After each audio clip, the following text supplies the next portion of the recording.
Welcome to Blooming Kids Club. Today we're going on a fun adventure while learning irregular past tense verbs. Yesterday, Lily woke up early and felt excited.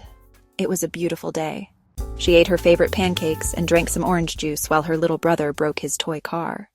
Then she rode her bike to the park and saw birds flying in the sky. Suddenly, a little puppy ran to her and brought a ball. She threw the ball and the puppy caught it. Then it ran in circles around her. Her best friend Mia came to the park too. They swung high on the swings and sang their favorite song. Then they found an ice cream truck and bought yummy chocolate cones. As the sun set, they took a fun picture to remember the day. Lily rode her bike home and told her family all about her adventure. That night she lay in bed, thought about her fun day, and soon fell asleep.